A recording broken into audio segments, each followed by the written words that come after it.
Mes amis, bien le bonjour. Je commence à recevoir, même sur mon lieu de vacances, énormément de messages me disant que en France, on dit que beaucoup de musulmans sont en train de quitter le pays, ils sont en train de partir, et on parle en particulier des gens qui ont réussi sur le plan socio-professionnel, on va dire. Alors qu'est-ce que je peux vous dire à ce sujet? Alors déjà, sans regarder le calendrier des événements nationaux, politiques et autres, sans même lire les médias français, on sait tout de suite que les élections s'approchent.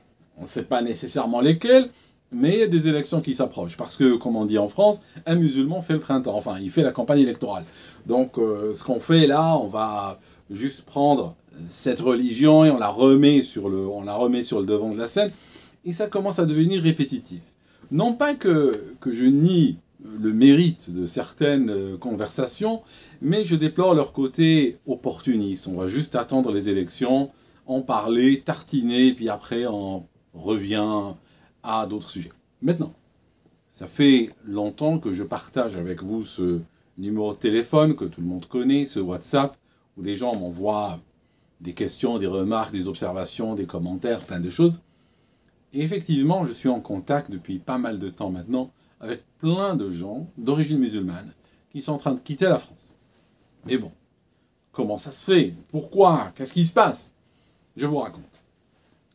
Il faut savoir une chose, et là, avant de commencer, je vais parler des musulmans qui sont, on va dire, qui ont l'islam dans leur origine, dans leurs racines, dans leur arbre généalogique, dans leur pays d'origine ou le pays d'origine de leurs parents ou grands-parents ou arrière-grands-parents. On n'est pas en train de parler des convertis. Les convertis, eux, c'est une autre conversation. Mais là, on parle de l'écrasante majorité qui sont des musulmans, on va dire, de culture, si vous souhaitez. En fait, ils sont très souvent, on va dire, sur le plan des valeurs, c'est des gens qui sont très conservateurs. J'ai pas envie d'utiliser droite, gauche, parce que, vous savez, c'est des étiquettes très réductrices, mais on comprend que c'est des gens qui ont un certain nombre d'inquiétudes par rapport à la direction que prend la France. Et leurs inquiétudes, je parle avec beaucoup de monde, honnêtement, sont du même, ne sont pas très différentes de certains de mes amis qui sont français, garantie croisade. Aujourd'hui, que les gens soient, on va dire, je sais pas moi, des catholiques traditionnalistes, j'en ai beaucoup dans mes contacts, ou qu'ils soient musulmans, ou qu'ils soient protestants ou évangélistes, aujourd'hui constatent la même chose. Constatent que le pays est en train de foutre le camp. Sur quel plan? Qu'est-ce qui les dérange? Quand je parle à des musulmans en particulier, qu'est-ce qui les dérange? En fait, il les dérange les mêmes choses que dérangent les non-musulmans. La dégradation de l'école, ils ont peur pour leurs enfants, avec la chute du niveau, avec l'entrisme du wokisme et des idéologies qui naissent dans les universités américaines, chez des détraqués dont les cheveux sont colorés en bleu et en rose, et puis qui soudainement deviennent des valeurs françaises. Ils sont inquiets pour l'insécurité, ils ont peur pour leurs enfants, la drogue, les agressions, tout ça. Ils sont inquiets pour l'économie, ils sont inquiets, est-ce que je vais trouver du travail, ou bien dans une autre alternative, est-ce que mes enfants vont trouver du travail? J'en ai ras-le-bol de payer de plus en plus de taxes pour un pays où je sens que je reçois de moins en moins en retour, hein, parce que la taxation c'est ça, on est content de payer des taxes, mais à condition que on a des écoles dignes de ce nom, on a des services dignes de ce nom, on a la police, on a la sécurité, on a tout ça, les hôpitaux et tout. Alors quand on voit une dégradation à tous les niveaux, on est en train de se dire, bon, on nous truande ici. Surtout que la France, attention, c'est pas un paradis fiscal. La France est un enfer fiscal, s'il en est. Donc les gens payent beaucoup. Ça veut dire que franchement, en France, on devrait avoir dans les parkings, on devrait avoir des places réservées. Hein, quand tu arrives dans le parking, là, c'est écrit contribuable. Tu te gares là si tu es contribuable. On devrait avoir des places assises dans les bus. Contribuables, réservées prioritairement aux contribuables. Or, c'est pas du tout le cas. C'est un pays qui est en train de prélever une grande partie du revenu de ses habitants et on ne sait pas ce qu'il fait avec. Alors, bien entendu, on sait. Une partie va partir dans l'Union Européenne, une autre en Ukraine, une autre dans des poursuites idéologiques, une autre sur des éoliennes, une autre. Et en réalité, ce qu'on découvre, c'est un pays, si je regarde au niveau de l'État, au niveau des institutions, tout est prioritaire, sauf le contribuable, sauf le peuple français et ses problématiques au jour le jour. Si demain, il y a une guerre, mettons demain, juste je dis n'importe quoi, aujourd'hui, On est obligé de réduire, on dit oui, on réduit l'âge de la retraite parce qu'il n'y a pas les fonds, hein, vous savez, ça va collapser autrement. Aujourd'hui, on réduit des remboursements au niveau de la Sécu et tout ça parce qu'on se dit, il n'y a pas assez d'argent, le système est déficitaire, on ne peut pas. Je peux vous garantir, si demain la Chine envahit Taïwan, hein, juste pour donner un exemple, il y a des milliards qui vont partir à Taïwan.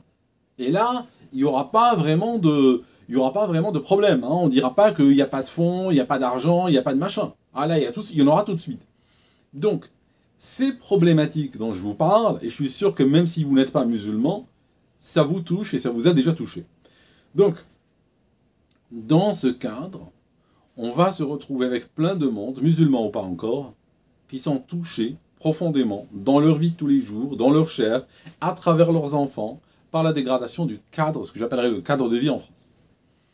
Maintenant, les gens qui sont d'origine musulmane sur le plan culturel, ils ont une particularité, c'est que beaucoup de gens rêvent de partir de France, ou rêvent d'être ailleurs, même s'ils n'ont pas formulé le projet de manière on va dire, objective ou consciente, beaucoup rêvent juste d'être ailleurs. Les musulmans, pour beaucoup, ils ont l'immigration dans leur historique, ils ont l'immigration dans leur mémoire familiale, dans leur mémoire collective. Le gars, il se dit, moi je suis là, je suis en train de souffrir, je suis en train de me morfondre, je suis en train de travailler beaucoup trop, de payer beaucoup trop, obtenir rien en retour. Finalement, si je me remémore, je me rappelle mon père, je me rappelle mon grand-père, lui, à un moment donné, il a quitté le Maroc, il a quitté l'Algérie, la Tunisie, le Sénégal, peu importe, parce que ça n'allait pas. Et il a décidé de partir. Donc il y a une sorte de mémoire de l'immigration qui coule dans la famille. Il y a cette culture de l'immigration. Il y a cette culture de, tu sais quoi, si ça ne va pas, moi, je dégage.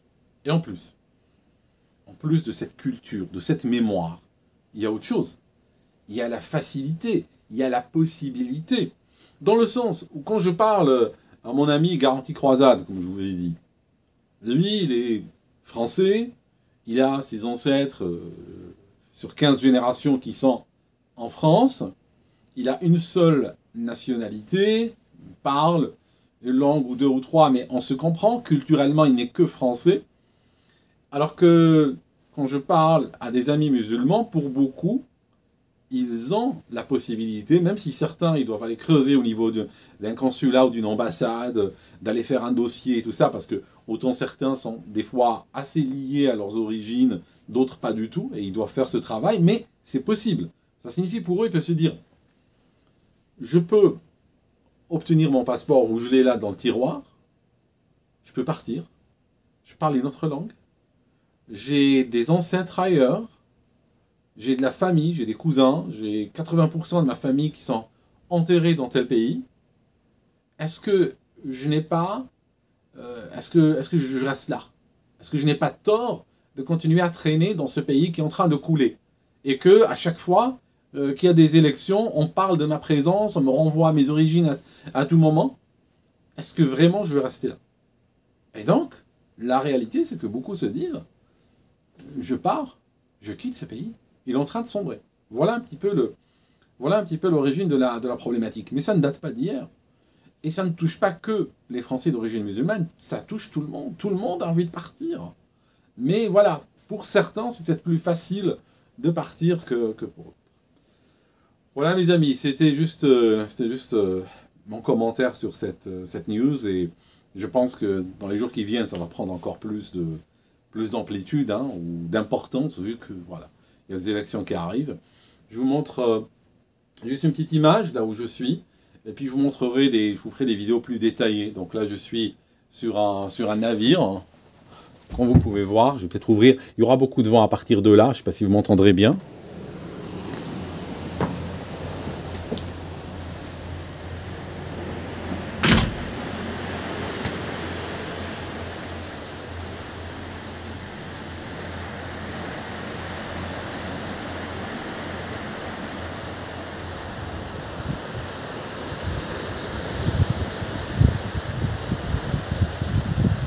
A très bientôt mes amis et attendez des prochaines vidéos plus détaillées sur ce navire.